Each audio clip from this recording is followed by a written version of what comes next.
So my name is Jon Bruss. I'm an infectious disease physician and working with Crestone that is situated in Boulder, Colorado. We have completed our phase 2 program, and I'll show you the results of that study. It was very challenging in completing this study during the pandemic, but we've been very successful and pleased with the results. So I'll show you some of the high-level results. This study has been accepted for publication in Lancet ID and will be coming out very shortly. And I will also be presenting some of the preliminary microbiome data, which we're taking a deeper dive in and will be published in a subsequent publication. So this is just some background. As you know, and many of the presentations today have really reiterated and focused on this. Antibiotics are still going to be key part of treatment for CDI, and especially antibiotics that are of narrow spectrum. I think other agents, monoclonal antibodies, microbiome replacement therapy, fecal transplant. These are all going to be also very important adjunctive therapy. But I think we really need to target C. diff with an antibiotic. CRS3123 is a novel antibiotic. It's a novel mode of action. It inhibits methionine RNA synthesis. It has excellent potency against C. difficile with an MIC of 1 microgram per mil. There's no pre-existing resistance, and it's exceptionally narrow spectrum. And it does have a very low oral bioavailability. So it has a lot of key characteristics that are important for the treatment of Clostridial difficile. This is a schematic of the phase 2 program that we just completed. It was a comparative trial to vancomycin for the treatment of CDI.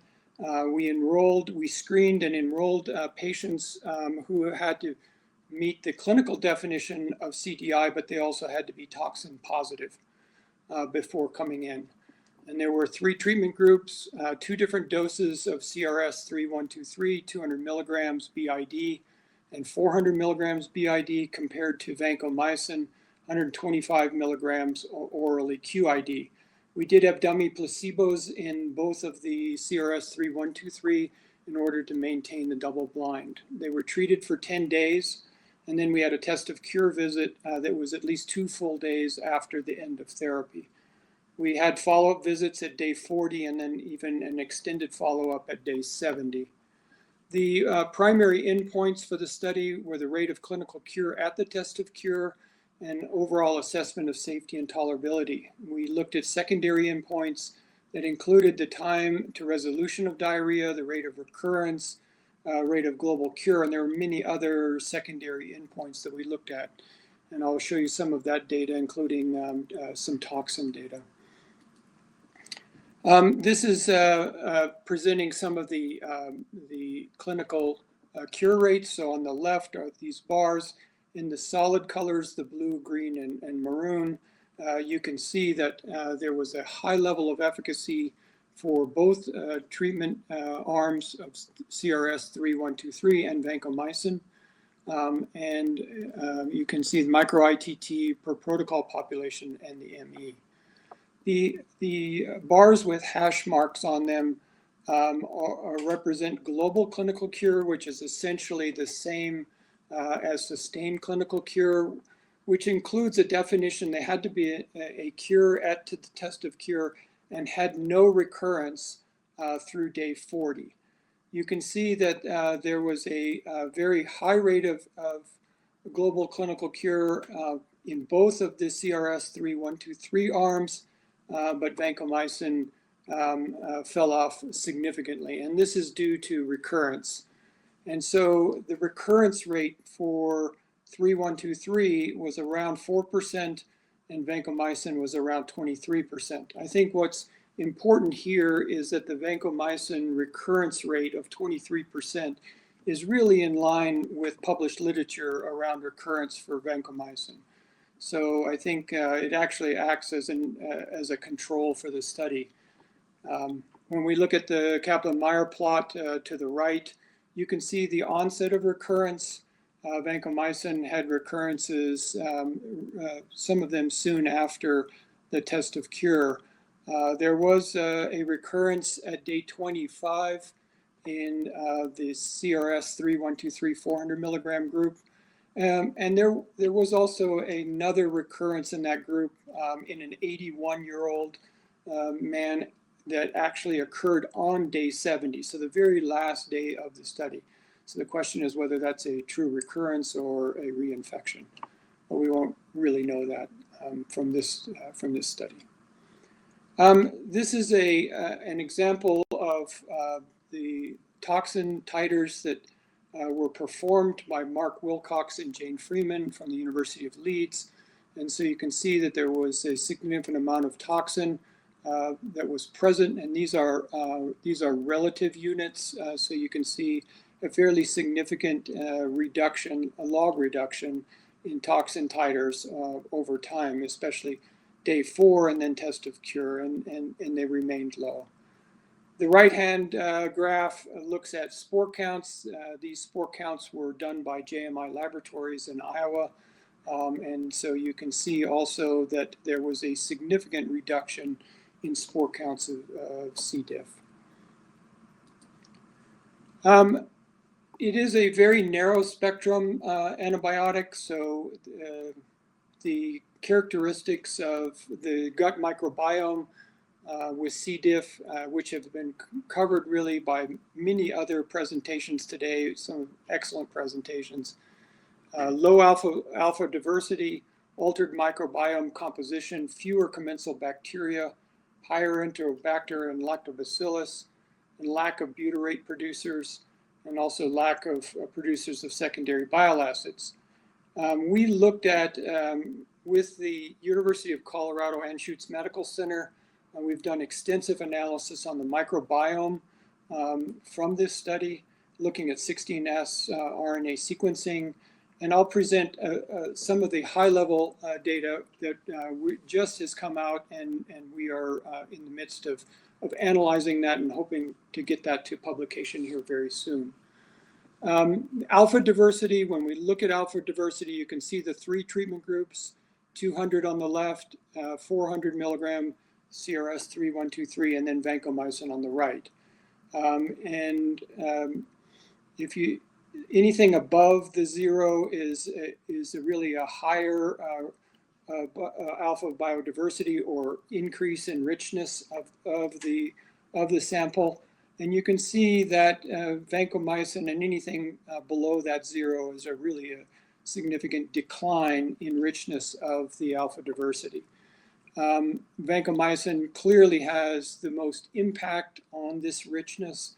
And if you look at CRS3123 versus vancomycin, or 3123 at the 200 milligram dose versus vancomycin, this is a statistically significant difference. And so there is truly an impact of vancomycin on the microbiome, especially on the diversity, whereas 3123 really acts to preserve that alpha diversity. When we look at beta diversity over time, you can see the 3 treatment groups there, 200 milligram, 400 milligram for CRS3123, and then vancomycin again on the right. If you look at the first bar, which are healthy controls, so this is what the beta diversity or the diversity of a sample in healthy controls. And you can see over time in treatment, so we have a screening, day 1, day 4, test of cure, day 17, day 40. You can see that there is a divergence from the healthy controls. And so the more divergence you have, the higher up you go on the graph, the greater the distance is from that healthy control population. So you can see vancomycin again has the greatest impact on beta diversity.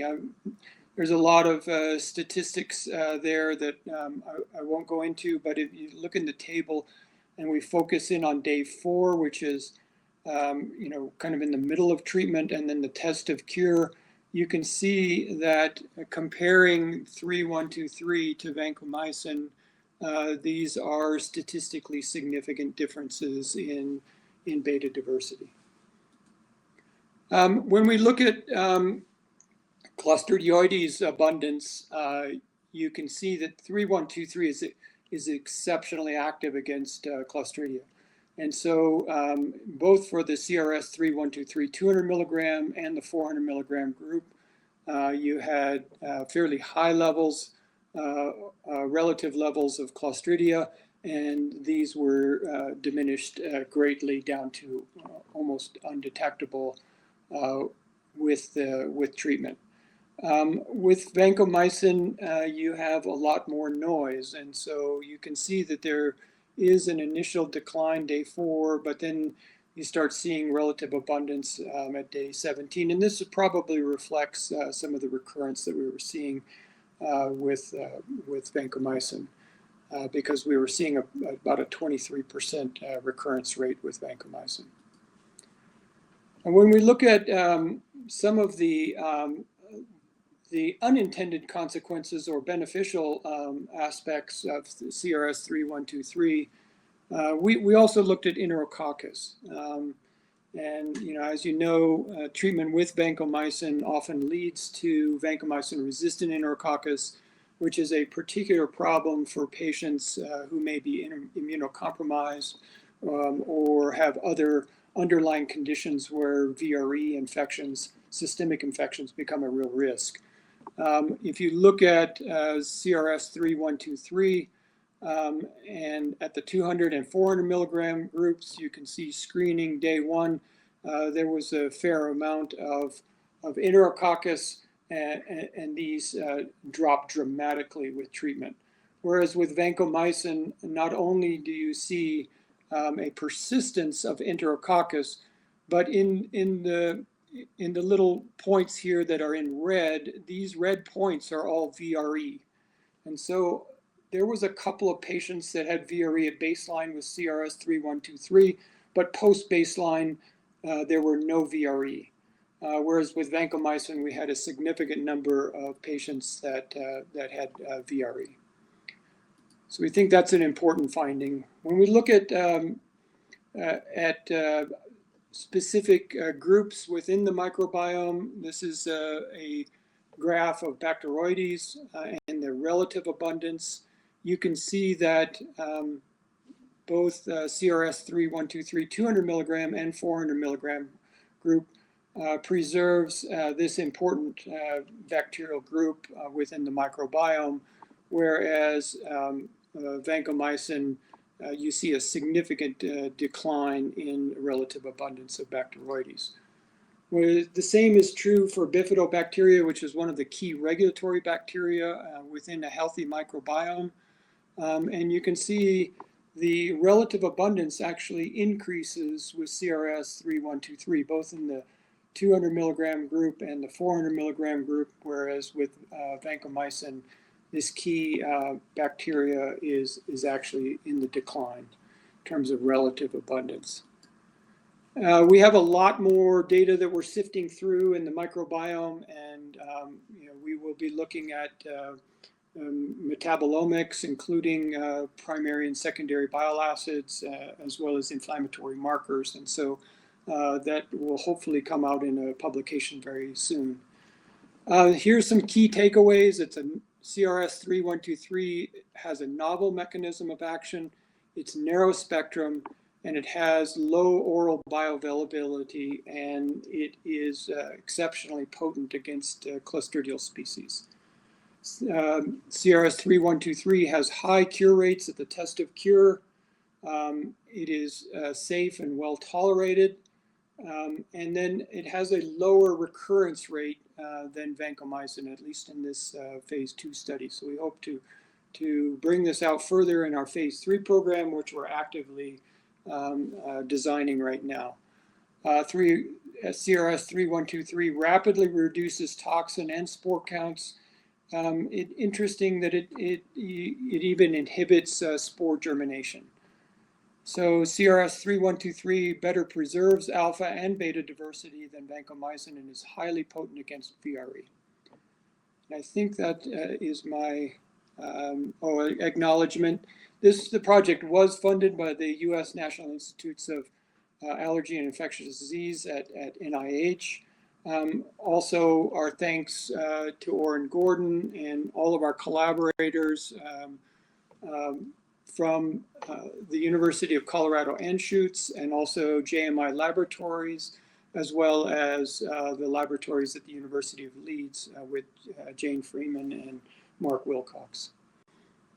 So I think that's the end of the presentation. I would be happy to take questions if there are any. Well, thank you so much, Dr. Bruss. It was funny to see my friend Jane Freeman mentioned at the end there. I have joined the C. diff Trust Board a little bit, well, at the beginning of this year, and I was over in Leeds with them last month. So she's great. So cool. Do we have any questions for Dr. Bruss? I'm looking, we have nice comments. Let me see. I think that was from an earlier presentation.